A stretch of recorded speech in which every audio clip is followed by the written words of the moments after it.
आज माछ बिहन गोटे भल आइटमटे बनइबी जोटा स्टार्टर आइटम रे भल जमिब।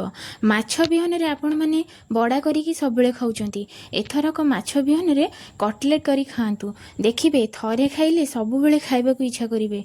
कटलेट करिबा पई माछ ए बिहन को एमती गोटा गोटा करिकी नै जिवे, जोटा कि कटलेट करिया पई सुविधा हबो। जदि माछ बिहन एमती खोली जाइथिबो ताहले आ कटलेट पे एते भल हबनी। एठी माछ बिहनटा पूरा गोटा गोटा अछि, आपण माने देखि पारुथिबे। आ बड़ साइज रे टिके थिला, सेथि पे मु मझिरे मझिरे टिके ताकू छड़ेई देइछि। एथरक सेथिरे देई देबा लूण, आउ एठी देई देबा मु लंका पाउडर, आउ एठी हळदी ऐड करूनी। हळदी ऐड करले एठी भल लागिबनी टेस्टटा, केवल लंका पाउडर आउ एठी देइछि मु लूण। एठी मैरिनेशन करके रखीदबा। रख सारा पर गोटे बाउल रे 2 चम्मच एठी नहीं जिबा पियाज रसुण रो पेस्ट, आउ नहीं जिबा स्वाद अनुसार लूण, लंका पाउडर, चिकेन मसला, हळदी पाउडर एसबू को देकी ताकू भल भाव में मिसई दबा। मिसई सारा पर एठी अंडा को या सहित आमे गोलेबा। कंचा अंडा 4टा मु नेइछि, एथि पई कंचा अंडा निहाती आवश्यक। जदि आपण माने अंडा खाइबा को पसंद करिवेनी ताहले आपण माने को कॉर्नफ्लोर किंबा मैदा देकी यार गोटे पेस्ट बनै देबे, बैटर गोटे। एठी मु अंडा 4टा नेइछि, प्रथमे 2टा गोळेई दोछि, पुणी आउ 2टा भांगी गोळेइबी।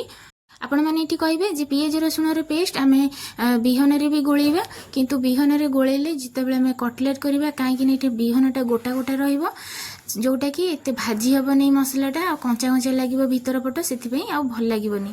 एटा अंडा सहित गोळेइ देले ऊपर एटा मु कोटिंग देबी, जेहेतु सेति पई ऊपर भाजी हे जिवो, आ मसलाटा एते स्मेल हबोनी, कंचा स्मेल। एठी रेसिपी जदि आपण मानकु भल लागुथै कमेंट माध्यम रे निश्चय जणिबे।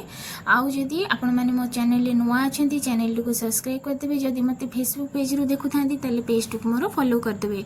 एठी अंडाटा बढ़िया भाव रे गोळे हे गेलानी। एठी मु नै जेछि पाउरुटी गुंड करिकि ताकू भल भाव रे एथरे कोटिंग दे देबा। आउ एथिरे पाउरुटी गुंड रे मु 2 चम्मच कॉर्नफ्लोर दे ऐड करिछि, काहे कि ना एटा खाली पाउरुटी गुंड रे पूरा सुखिला झरझर हे जाउतला, सेति पई टिके नाको मु एठी कॉर्नफ्लोर ऐड करिछि, जहा फळे रे कि टिके माने बिहन सहित भल भाव में कोट हो। एठी कॉर्नफ्लोर नहले मैदा आपण माने जहाँ भी एथिरे मिसेई के ऐड कर दे परिबे। खाली पाउरुटी गुंडा रे एटा भल सेट हो नथिला, सेति पई मु एथिरे 2 चम्मच दे देछि कॉर्नफ्लोर।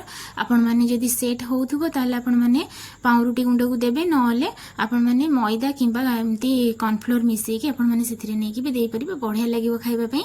एठी देखंतु पूरा एमती पूरा बढ़िया भाव में केते सुंदर शेप गुटे हे गेला। जदि असुविधा होथिबो मु आउ थरे आपण मानकु देखै दोछि। एठी प्रथमे अंडार मिश्रण रे ताकू गोळेई कि आमे नै एसिबा कोट कर देबा। एठी पाउरुटी गुंड रे भल भाव में ताकू थापी कि माने चापी चापी कि ताकू थापीबे, जेमती बढ़िया भाव में कोट हे जिवो। आउ जेहेतु एठी बिहनटा सेठी भल भाव में ताकू टिके चापी चापी ताकू करिवे। सेट होगा 5-10 मिनट ताकू छाड़देबा एमती रेस्ट रे, नचे फ्रिज रे ताकू रखीदेबा। तेलटा एठी गरम करनेबे, मीडियम साइज रे गरम करिवे मीडियम फ्लेम रे। ताकू तापर एपट सेपट करिके पूरा ताकू भल भाव में मीडियम फ्लेम करिके रखिबे। जाळ को बेसी हाई करिवेनी माने फ्लेम को, नचे अंडा गुडा ऊपर भल हे जिवो किंतु भीतर पट कंचा रहि जिवो। आ एठी देखंतु पूरा प्रस्तुत हो जाइछि, केते सुंदर पूरा बढ़िया पूरा क्रिस्पीदार हे जाइछिटा। आपण माने थरे ए रेसिपीटा ट्राई करंतु, देखिबा आपण मानकु बहुत बढ़िया लागिवो। जदि आपण मानकु रेसिपीटी भल लागुथे ताले सांग मानक पाखु शेयर निश्चय करिवे, कमेंट मध्ये जणाइबे आजिकार रेसिपी आपण मानकु किपरि लागिला।